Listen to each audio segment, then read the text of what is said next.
Sa aking kababayan Ryan Santos Recto, sinabi mo na hindi totoo ang sinabi ko tungkol kay Secretary Ralph Recto at Governor Vilma Santos. Pero bakit hindi mo binanggit si Congressman Edwin Garjola?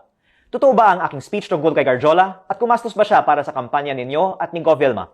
Dahil ang aking speech ay tungkol sa koneksyon ng mga Recto at Garjola. Kung iniwasan mong banggitin si Garjola, hindi nasagot ang laman ng aking speech. Sa dami kasing pictures at videos, nakikita na kasama ninyo si Garjola sa kampanya at nasabi rin niya na siya umano ay gumastos. May Facebook post din si Garjola tungkol sa pagpupulong nila ni Ralph Recto upang pag-usapan ang mga kalsadang magduduktong sa buong Batangas. Kaya nais ko ring itanong kina ES Recto at Gov Vilma kung bakit madalas manalo sa biddings sa Batangas at Lipa ang mga kumpanyang konektado kay Garjola na inimbestigahan ng ICI bilang isa sa mga pinakamalaking kontraktor sa Kongreso.